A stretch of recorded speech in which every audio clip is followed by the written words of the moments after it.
Hello friend, I am अभिषेक। आज है नवंबर 26। आज के डे को हम भारत में नेशनल लॉ डे के रूप में भी मनाते हैं और कॉन्स्टिट्यूशन डे भी बोलते हैं, क्योंकि 1949 नवंबर 26 को हमारे भारत के संविधान बनकर प्रस्तुत हो गया था, जो कि लागू हुआ 1950 जनवरी 26 को। इसीलिए इस दिन को याद रखने के लिए नेशनल लॉ डे के रूप में मनाया जाता है। हमारा संविधान जो बना था 2 साल 11 महीने 18 दिन में बनकर पूरा प्रस्तुत हुआ था। तो आज हम एक हमारे ओडिशा के पब्लिक सर्विस कमीशन के जो कुछ पोस्ट है उसके बारे में देखेंगे और सिविल सर्विस के बारे में पूरा समझेंगे ओडिशा स्टेट की। तो ये देखते हैं कि ओपीएससी ओएस, जब हम बात करते हैं कि हमारे स्टेट में ओडिशा में बात करते हैं कि ओएस के बारे में प्रिपरेशन कैसा होना चाहिए, इसका एलिजिबिलिटी क्या है, अटेम्प्ट्स क्या है, इसका सिलेबस क्या है, फिर उसके बाद इसका कट ऑफ कितना जाता है, वैकेंसी कितना निकलता है, ये सब पूरा डिटेल्स में हम देखेंगे। तो जब हम बात करते हैं ओपीएससी ओएस के बारे में तो हमारा दिमाग में पहले आता है कि ओएस कौन दे सकता है, कौन दे सकता है। जब हम बात करते हैं if a person completed graduation degree, मतलब कि कोई भी इंसान जो कि ग्रेजुएट डिग्री होल्डर हो वो दे सकता है, चाहे वो इग्नू से पास आउट हो, चाहे वो डिस्टेंस एजुकेशन में हो, चाहे वो प्रोफेशनल कोर्स से हो, चाहे लॉ कोर्स से, इंजीनियरिंग कोर्स से, मेडिकल कोर्स से, किसी भी कोर्स से हो, चाहे कंप्यूटर एप्लीकेशन या किसी भी कोर्स से हो, कोई भी कोर्स से हो, डिस्टेंस में हो या इग्नू नेशनल ओपन यूनिवर्सिटी से भी हो, ओपन यूनिवर्सिटी से भी हो, जो कि ग्रेजुएट हो, वो ओपीएससी ओएस के लिए एलिजिबल है। एक्चुअली जब ओपीएससी ओएस के बारे में बात होता है तो ओपीएससी के अंडर करीबन 6 पोस्ट आता है आज के डेट में, 7 पोस्ट आता है, जो है कि हमारा ओडिशा एडमिनिस्ट्रेटिव सर्विस, दूसरा ओडिशा पुलिस सर्विस, तीसरा ओडिशा फाइनेंस सर्विस, चौथा ओडिशा कोऑपरेटिव सर्विस, पांचवा ओडिशा रेवेन्यू सर्विस एंड छठा Odisha taxation and account service, सातवां ओडिशा एम्प्लॉयमेंट सर्विस। ये है कि 7 पोस्ट आता है। जो ओएस, ओपीएस एंड ओएफएस, ये तीनों पोस्ट जो है इसे बोला जाता है ग्रुप ए पोस्ट। लेकिन Odisha revenue service, Odisha employment service, Odisha taxation and account service और ओडिशा कोऑपरेटिव सर्विस, ये पोस्ट जो है कि ग्रुप बी पोस्ट। 3 पोस्ट आते हैं ग्रुप ए में, चौथा आता है ग्रुप बी में। एक्चुअली जब हम ग्रुप ए बी के बारे में बात करते हैं, ये ग्रुप ए बी है क्या? जो ग्रुप ए है उनका ये रहता है कि उनका सैलरी स्केल शुरू होता है 44,900 in the pay matrix provider under the rule 3 of ORSP rules 2070। इसी रूल के तहत ये होता है 44,900, जो कि हमारे लेवल 10 ऑफिसर रहते हैं, जो कि ग्रुप बी के पोस्ट के होते हैं।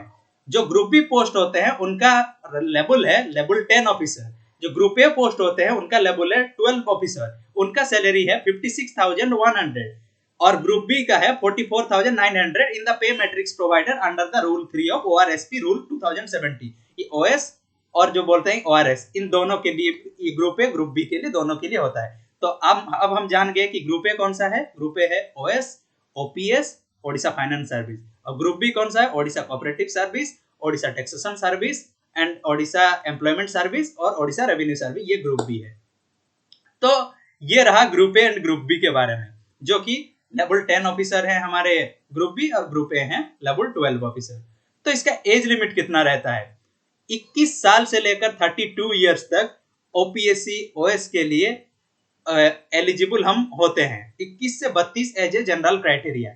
Those who are belong to the reserve criteria and some other criteria जैसे कि ST, SC, SCBC and women, इनके लिए 32 से और 5 साल रिलैक्सेशन है। 21 से 32 और जो बोलते हैं कि इनके 5 साल रिलैक्सेशन है। जो पीडब्ल्यूडी क्राइटेरिया है उनके लिए 10 साल, मतलब कि जो ST, SC, SCBC, ओमेन है उनका एज लिमिट है 37। 21 से 37 साल तक वो ये एग्जाम दे सकते हैं। जो यूआर कैटेगरी है अनरिजर्व, जो कि जनरल है, वो 21 से 32 साल तक दे सकते हैं। ये है। जो पीडब्ल्यूडी क्राइटेरिया है उनके लिए है वो 32 +10 जो कि 42 ईयर, वो 42 ईयर्स तक ये एग्जाम के लिए एलिजिबल हैं। तो ये अटेम्प्ट्स के बारे में हम बात करते हैं। एक जनरल कैंडिडेट के लिए अटेम्प्ट कितना होता है as a UR unreserved candidate के लिए? 21 से 32 साल तक एक यूआर कैंडिडेट एलिजिबल होता है, उसका अटेम्प्ट होता है 4 अटेम्प्ट्स। लेकिन जो हमारे रिजर्व क्राइटेरिया में एसटी एससी जो हैं उनका कोई लिमिट नहीं होता। 21 से 37 तक there is no such limit, इनका लिमिट नहीं होता। जो एससी बीसी हैं उनके लिए 7 अटेम्प्ट का प्रावधान है हमारे ओपीएससी ओएस के नोटिफिकेशन में। ये 7 साल तक ये 7 अटेम्प्ट दे सकते हैं। जो कि जनरल कैंडिडेट है वो 4 अटेम्प्ट दे सकते हैं। एसटी एससी हैं जो कि अनलिमिटेड, मतलब कि उनका लिमिट नहीं है, ये दे सकते हैं। ये पूरा प्रावधान है। लेकिन जो क्राइटेरिया है एज लिमिट सिर्फ जनरल के लिए 32 है, बाकी सब ST SC SC BC women इन सब के लिए 5 साल 37 ईयर्स तक वो देखते हैं। अगर कोई जनरल फीमेल भी हो उसका एलिजिबल 37 ईयर्स तक है, लेकिन अटेम्प्ट उसका 4 ही रहेगा। तो ये रहा टोटल एज और हमारे लिमिट के एज और हमारे नंबर ऑफ अटेम्प्ट्स के बारे में बात रहा। तो हम देखते हैं प्रीवियस 2 साल के जब हम बात करते हैं कि ओपीएससी ओएस का, जब मैं ओपीएससी ओएस में कितना वैकेंसी निकला, क्या निकला, इन सब के बारे में जब हम बात करते हैं, हम अगर देखेंगे 2017 में 106 वैकेंसी निकला था, 2018 में 218 और रिसेंटली जब एग्जाम हुआ 2020 मार्च को, ये इसमें निकला था 153 वैकेंसी निकला था। करीबन 60 to 70,000 बच्चे एपीआर करते हैं हमारे ओडिशा में। तो ये है उसका जो बोलते हैं कि वैकेंसी का डिटेल्स। जब हम बात करते हैं कि कटअप्स के बारे में, इसका ये ओपीएससी ओएस का एग्जाम पैटर्न के बारे में हम बात करते हैं। ये एग्जाम पैटर्न जो है कि ये 3 स्टेज में होता है। पहला प्रीलिम्स, दूसरा मेंस, तीसरा पर्सनालिटी टेस्ट, जो कि हम वाइवा के रूप में भी जानते हैं। तो ये तीनों स्टेज है इसका। जब हम तीनों स्टेज के बारे में बात करते हैं तो पहले दिमाग में आता है कि प्रीलिम्स क्या है। प्रीलिम्स एक्चुअली 2 पेपर का सब्जेक्ट है, जो कि पहला पेपर में 200 मार्क्स एंड दूसरा पेपर 200 मार्क्स। इन 200 मार्क्स में प्रीलिम्स का पेपर होता है। तो जब हम बात करते हैं तो प्रीलिम्स में 200 में कितना कट ऑफ रहना चाहिए और पेपर 2 में भी कितना रहना चाहिए, तो ये मैं आपको श्योर कर देता हूं कि जो हमारा 2017 के अगर हिसाब से अगर हम देखेंगे तो ओएस का जो कट ऑफ है 2017-18 के हिसाब से अगर कट ऑफ देखेंगे तो जनरल में out of UR unreserved criteria में आउट ऑफ 200 में से 107 कट ऑफ गया था as a UR male, not female. Female के लिए 93 गया था, 200 में से 93 as a female UR. General criteria में अगर फीमेल भी होंगे उनके लिए 93 और जनरल क्राइटेरिया मेल 107, जो कि 2017-18 का कट ऑफ है आउट ऑफ 200 से। एससीबीसी का था 104 जो कि फीमेल थे 83 एंड एससी का था 81 जो कि फीमेल थे 69 एंड एसटी का था 69 जो कि है हमारे फीमेल में 61। ये था 2017-18 का कट ऑफ। ये है प्रीलिम्स का कट ऑफ। ये तो मैंने पेपर 1 के बारे में बोला। ये पेपर 1 के बारे में था 200 से कितना कट ऑफ जाता है। लेकिन जब हम पेपर 2 के बारे में बात करते हैं, पेपर 2 सभी के लिए समान है, मतलब कि यूआर हो, एससीबीसी हो, एसटी, एससी, कुछ सभी क्राइटेरिया के लिए 33% स्कोर उन्हें करना पड़ता है, जो कि 200 में 66 it is the qualifying marks. इस मार्क्स से अगर कोई क्रॉस कर रहा है तो वो एलिजिबल है मेंस के लिए। लेकिन यहाँ पे जो पेपर 1 होता है, इन्हीं मार्क्स से जो एक क्वालिफाइंग मार्क्स रखा जाता है, उससे अगर वो लोग क्रॉस करते हैं तो they are eligible for mains, वो मेंस के लिए जा सकते हैं। तो मेंस के लिए कौन जाएगा? जितना हमारा वैकेंसी निकलता है, सपोज 100 वैकेंसी निकलेगा ओपीएससी ओएस के लिए, उसका जो 12 टाइम्स होते हैं 1200 लोगों को वो मेंस के लिए जा सकते हैं, मेंस में वो बैठ सकते हैं, ओएस के मेंस में वो बैठ सकते हैं। ऐसे ही जितना भी वैकेंसी निकलता है उसका 12 टाइम्स वो मेंस के लिए एलिजिबल होते हैं। तो जब हम मेंस के बारे में बात करते हैं और ये टोटली स्टेज के बारे में, तो मेंस एक्चुअली पेपर है क्या? मेंस में मेनली पेपर होता है हमारा ओडिया लैंग्वेज, इंग्लिश लैंग्वेज, एसे और पेपर 1, पेपर 2 जो जीएस पेपर के नाम से जाना जाता है। जो ये टोटल पेपर है, टोटल तो 1400 मार्क का है, लेकिन Odia language and English language ये दो जो पेपर है ये सिर्फ क्वालिफाइंग पेपर्स है। क्वालिफाइंग पेपर्स मतलब कि इनका मार्क फाइनल में जाकर ऐड नहीं होगा। इसका मतलब जो ओडिया लैंग्वेज का जो स्कोर है वो 300 का स्कोर है, इंग्लिश लैंग्वेज का जो है उसका भी 300 है, और ऐसे का 200, जीएस पेपर 1 का 300 और जीएस पेपर 2 का 300, ये टोटल मिला के हो जा रहा है 1400। ये है कंपलसरी पेपर, ये सभी के लिए समान है। 1400 जो पेपर है इसमें से अगर हम 600 निकाल देते हैं, ओडिया लैंग्वेज का जो पेपर रहा 300 और इंग्लिश लैंग्वेज का पेपर रहा 300, अगर इसे हम निकाल देते हैं तो अभी कितना रहा, ये टोटल रहा 1400 से हम अगर 600 निकाल देते हैं तो 800 रहा। ये 800 मार्क का जो पेपर है ये मार्क को काउंट किया जाएगा हमारा मेन फाइनल, जब हमारा एक कट ऑफ निकलेगा उसमें काउंट किया जाएगा। तो मेंस का मेनली 800 मार्क है। इसका मतलब नहीं कि ओडिया एंड इंग्लिश लैंग्वेज में हमें स्कोर नहीं करना है, लेकिन it is a qualifying paper. इसमें ओडिया पेपर में आप 300 मार्क से 105 मार्क से ज्यादा अगर स्कोर करेंगे आप क्वालिफाई हैं, मतलब कि एज ए जनरल और एससीबीसी 105 से अगर ज्यादा स्कोर करते हैं they are eligible Odia and English language paper. जो एसटी है उनके लिए एसटी एसी है उनके लिए 90 मार्क रखा गया है। 300 में से अगर 90 मार्क क्रॉस करते हैं वो एलिजिबल है, और जो 300 में से 105 अगर क्रॉस करते हैं यूआर एंड एससीबीसी एलिजिबल हैं मेंस के लिए। लेकिन ये जो दो पेपर है ये सिर्फ क्वालिफाइंग पेपर है, इसका मार्क फाइनल में जाकर काउंट नहीं होगा। तो मेनली इसका कितना रहेगा 800। उसके बाद रहा कि हम अपना जब ऑप्शनल के बारे में बात करते हैं, जब यूपीएससी के बारे में हम बात करते हैं, यूपीएससी में सिर्फ एक ही ऑप्शनल पेपर रहता है, लेकिन ओपीएससी में अभी तक दो ऑप्शनल पेपर का पेपर चल रहा है। जैसे कि दो ऑप्शनल पेपर, जैसे मैंने बोला कि एक ऑप्शनल पेपर में दो पेपर होता है। सपोज मैं पकड़ता हूं एक हिस्ट्री में पेपर 1 एंड पेपर 2, अगर और एक पेपर पकड़ता हूं ज्योग्राफी में पेपर 1 एंड पेपर 2, ये चारों पेपर का जो स्कोरिंग है एक पेपर में 300 मार्क्स रहेगा। जैसे अगर एक पेपर में 300 मार्क्स रहा तो टोटल पेपर मिला के कितना हुआ 1200। 300 इंटू 4, 1200 प्लस जो हम 800 जो था 1200 प्लस 800 ये रह गया 2000 मार्क्स। 2000 और जो पर्सनालिटी टेस्ट होता है उसमें रहता है 250 मार्क्स। 2250 मार्क्स का हमारा टोटल ओएस का एग्जाम का मार्क्स होता है। इसी मार्क से एक कटअप निकलता है। इस कटअप को अगर जो लोग क्रॉस करेंगे वो सीट के लिए एलिजिबल हैं, उन्हें वो सीट मिलेगा। इसका मतलब नहीं कि जो लोग पर्सनालिटी टेस्ट पहुंच जाते हैं तो वो पर्सनालिटी टेस्ट में कट गए, नहीं, ये कटअप डिसाइड होता है। उस कटअप को अगर वो क्रॉस कर गए उन्हें जो बोलते हैं कि सीट मिल जाएगा। वो रैंक उस मार्क से अगर क्रॉस कर गए तो उन्हें सीट मिल जाए। अगर कम रह रहे तो उन्हें जो बोलते हैं वो सीट के लिए वो एलिजिबल नहीं है। तो हम देखते हैं 2250 मार्क से हमारा जो जनरल का कटअप जाता है 2017-18 में वो है 1302 मार्क्स, जो हमारा मेल क्राइटेरिया के लिए है, फीमेल के लिए है 1302, बोथ के लिए, यूआर के लिए। जो एससीबीसी है उनके लिए 1273 और फीमेल के लिए 1273, उतना ही रहता है।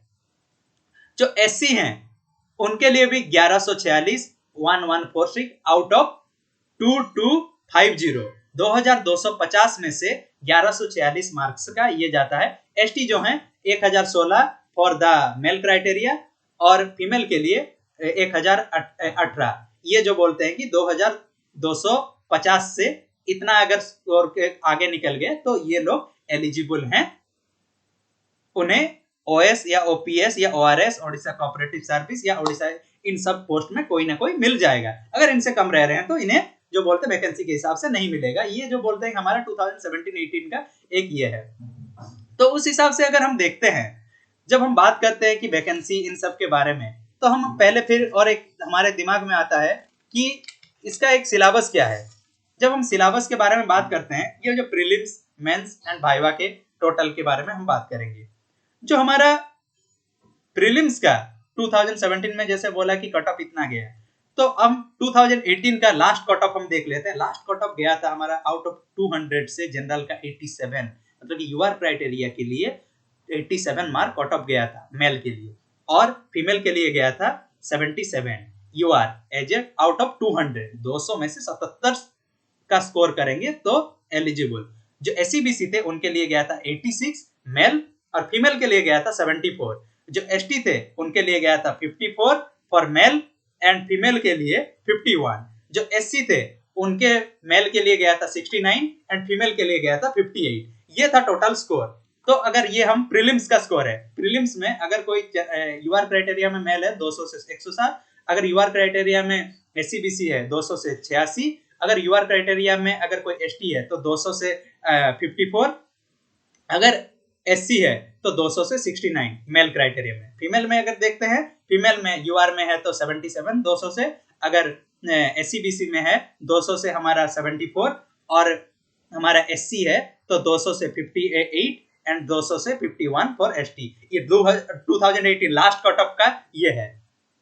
तो जैसे कि मैंने बोला मेंस के लिए जो 35% qualifying paper Odia and English language papers के लिए होता है ये रहता है।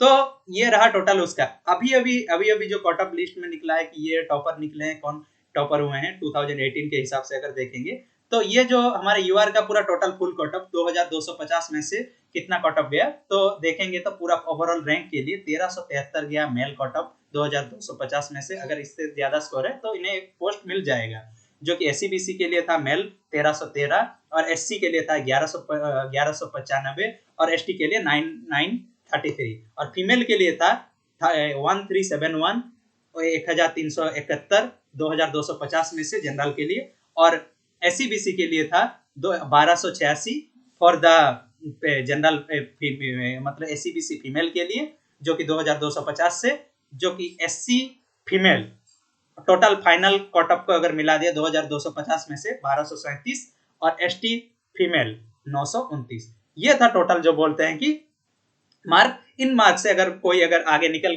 जाता है तो इन्हें जो बोलते हैं कि पोस्ट सर्विस एलोकेट कर दिया जाएगा और इन्हें जो बोलते हैं they are eligible for that 153। And जैसे कि रिसेंटली हमारा निकला था 153 पोस्ट निकला था, प्रीवियस में 218 पोस्ट के लिए दे आर एलिजिबल। तो ये 2018 में 218 पोस्ट निकला था, ये 218 पोस्ट के अंदर इतने मार्क्स अगर स्कोर ज्यादा है तो ये इस पोस्ट के अंदर आ जाएंगे। तो ये रहा टोटल प्रीलिम्स, मेंस और पर्सनालिटी टेस्ट के बारे में। तो जब हम सिलेबस के बारे में बात करते हैं, सिलेबस एक्चुअली ओपीएससी में मेनली प्रीलिम्स के सिलेबस को अगर देखते हैं हम, प्रीलिम्स में एक्चुअली क्या है, करंट इफेक्ट्स के बाद हम बात करते हैं कि प्रीलिम्स में current events, national international events, फिर उसके बाद आता है कि हमारा हिस्ट्री, जो कि history ancient Indian history, modern Indian history, फिर हमारा आता है कि हमारा मेडिवल इंडियन हिस्ट्री, फिर ज्यादातर हम लोग तमिलनाडु के 11th 12th भी फॉलो करते हैं, एनसीईआरटी भी फॉलो करते हैं, ये सब हिस्ट्री में आता है। ज्योग्राफी में जो आता है कि हमारा फिजिकल, सोशल, इकोनॉमिक ज्योग्राफी, ये सब आता है। ज्यादातर हम बुक्स बहुत सारे फॉलो करते हैं, माजिद हुसैन के हो या वर्ल्ड ज्योग्राफी के हम हमारा जैसे कि रहा कि गोचेंग लियंग के हो, इन सब बुक्स के बारे में हम world geography, physical geography, India geography और ये सब के बारे में हम ज्योग्राफी के लिए फॉलो करते ही रहते हैं।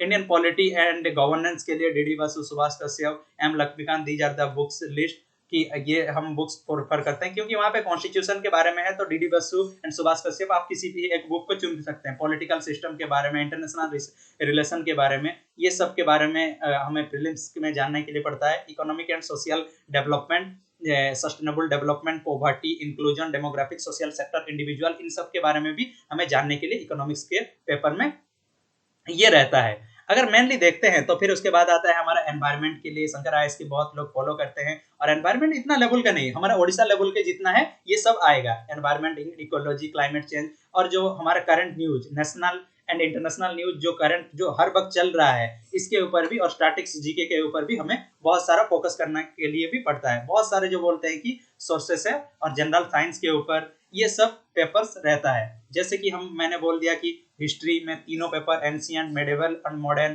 फिर उसके बाद रहा कि ज्योग्राफी के लिए फिजिकल, हमारा world geography, India geography, geography के लिए कल्चर के लिए, आर्ट एंड कल्चर के लिए नितिन सिंघानिया का एक बुक्स आता है, ये भी हम पढ़ सकते हैं। फिर social problems in India, Ram Ahuja, इनका भी जो बोलते हैं कि बुक्स पढ़ सकते हैं सोसाइटी के लिए। फिर आता है कि इंडियन पॉलिटी के बारे में जो बात करते हैं, M Laxmikant, D D Basu, Subhash Kashyap, constitution of India, इन सब के बारे में, इंटरनेशनल रिलेशन के बारे में हम करंट एंड न्यूज़पेपर को, रिसर्च को फॉलो कर सकते हैं। द हिंदू हो, द इंडियन एक्सप्रेस हो, चाहे हमारा बिजनेस के लिए फाइनेंशियल एक्सप्रेस हो, चाहे इकोनॉमिक्स टाइम्स हो, इन सब को ये फॉलो कर सकते हैं। फिर उसके बाद हमारा इकोनॉमिक्स के बारे, एनवायरनमेंट के बारे में जब आता है, एनवायरनमेंट के बारे में ज़्यादातर नेशनल पार्क, बायोडाइवर्सिटी, फिर आता है सस्टेनेबल डेवलपमेंट के बारे में, रामसर साइट, इन सब के बारे में हम जब डिस्कशन करते हैं, ये सब एनवायरनमेंट इन इकोलॉजी के पोर्शन में आता है, जो कि ज्योग्राफी के मेनली मिले जुले टाइप का रहते हैं। तो ये रहा पॉलिटिकल के बारे में, इंडियन गवर्नमेंट में जितना पॉलिटिकल सिस्टम है, वैसे भी जो बोलते हैं मैं अपने पॉलिटी के सेक्शन में ये सब कवर कर रहा हूँ।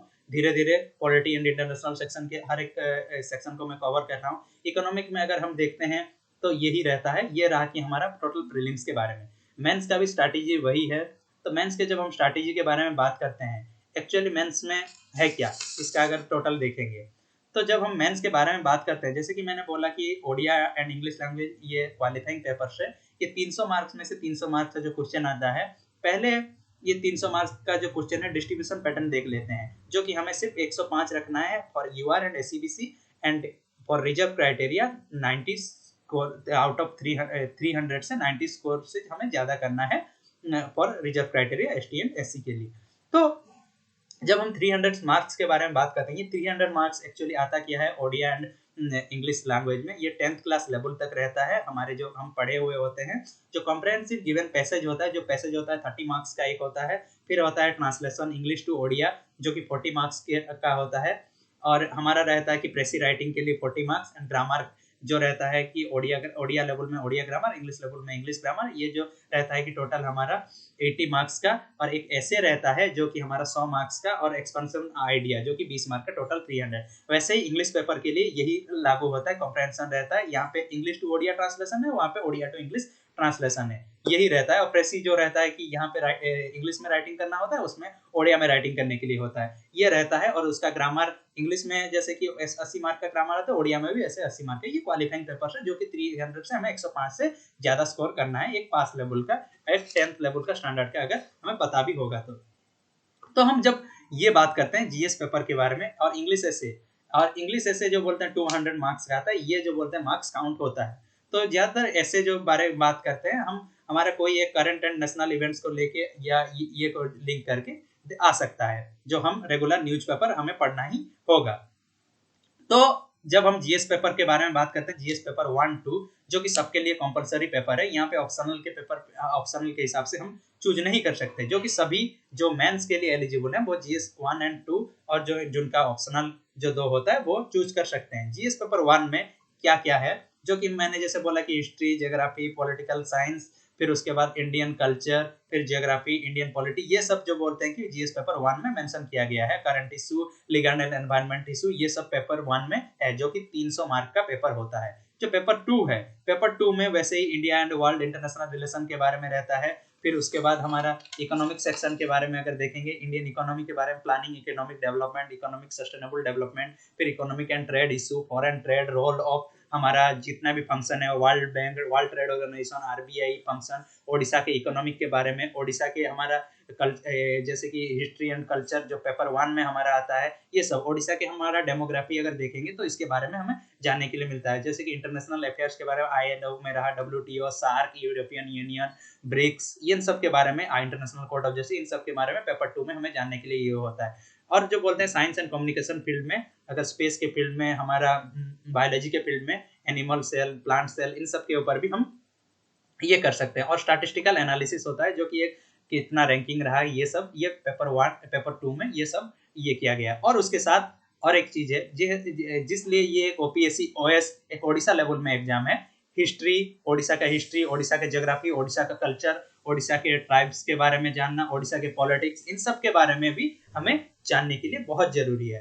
तो अब हम आते हैं कि ऑप्शनल पेपर के बारे में। एक्चुअली ऑप्शनल पेपर हम कैसे चूज कर सकते हैं। अगर सपोज सोच लीजिए किसी का मैथमेटिक्स ऑनर्स है, तो वो सोचेगा कि मैथमेटिक्स के साथ मेरा स्टैटिस्टिक्स बहुत अच्छा है, तो मैं स्टैटिस्टिक्स सेकंड ऑप्शनल ले लूंगा। लेकिन ऐसा हो नहीं सकता। जो है कि हमारे यहाँ पे ओपीएससी में ये ऐसे कुछ पेपर है जिन्हें कि अल्टरनेटिव चूज नहीं कर सकते, जैसे कि मैथमेटिक्स एंड स्टैटिस्टिक्स हमारा यहाँ पे 2 ऑप्शनल पेपर है। एक ऑप्शनल पेपर में 2 पेपर रहता है, मतलब कि 4 पेपर, ऑप्शनल 1 ऑप्शनल 2। तो एक ऑप्शनल में पेपर 1 एंड पेपर 2, ऑप्शनल 2 में पेपर 1 एंड पेपर 2। 300 300 600 300 300 600 1200 मार्क का रहता है।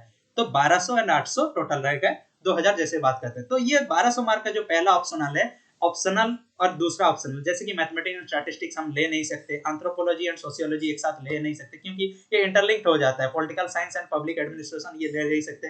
कॉमर्स अकाउंटेंसी मैनेजमेंट ये हम ले नहीं सकते। Management and public administration, education and psychology, agriculture and agriculture engineering, agriculture and agriculture husbandry and veterinary, ये सब जो बोलते हैं जो इंटरलिंक सब्जेक्ट है ये हम ले सकते। जैसे कि हम ले सकते हैं पॉलिटिकल साइंस हिस्ट्री, ऐसे कि हिस्ट्री ज्योग्राफी, इस क्राइटेरिया में ले सकते हैं। इसका मतलब नहीं है कि जो बोलते हैं कोई ग्रेजुएशन डिग्री अगर इंजीनियरिंग में किया है ये नहीं ले सकता, अगर जो बोलते हैं कोई आर्ट्स में किया है तो ये नहीं ले सकता, कॉमर्स में किया है तो कोई भी कुछ भी ऑप्शनल ले सकता है। यहाँ पे जो बोलते हैं मेंशन नहीं है कि अगर आप ग्रेजुएशन इसी सब्जेक्ट में किए हैं तो यही सब्जेक्ट ही ले सकते हैं, ये कोई मेंशन नहीं है। चाहे आप, जैसे कि मैंने बोला कि आप डिस्टेंस में करें, ओपन यूनिवर्सिटी में करें, कहीं पे भी करें, लेकिन यूजीसी ग्रांटेड कॉलेज में आप सिर्फ ग्रेजुएट का डिग्री कंप्लीट होना चाहिए। ये जो बोलते हैं कि इसका क्राइटेरिया है, तो ये आप प्रिपेयर कर सकते हैं। ये टोटल था हमारे ओपीएससी के बारे में जब हम बात करते हैं। तो ये जो 300 मार्क के लिए, जैसे मैंने बोला ऑप्शनल पेपर का रहता है, ऑप्शनल पेपर में पेपर 1 एंड पेपर 2, पेपर उसमें भी पेपर 1 एंड पेपर 2, जैसे कि हिस्ट्री का कोई अगर पेपर 1 रहा तो उसमें भी वो हिस्ट्री के पेपर के बारे में होगा, हिस्ट्री पेपर 2 में उसी में भी हिस्ट्री के बारे में होगा, लेकिन डिवाइडेड होगा, ancient Indian, medieval and modern. फिर हमारे कुछ तमिलनाडु रिलेटेड ये भी रहता है, तो ये रहेगा। फिर तमिलनाडु हिस्ट्री बुक रिलेटेड ज्यादातर रहता है, साउथ इंडियन डायनेस्टी के बारे में, तो हम देख सकते हैं। सेकंड पेपर में भी ऐसे अगर पॉलिटिकल साइंस के पेपर 1 एंड पेपर 2, ये रहा कि टोटल हमारा सिविल सर्विस के बारे में टोटल डिस्कशन, और टोटल वीडियो में मैं पूरा टोटल कवर किया हूँ। Thank you.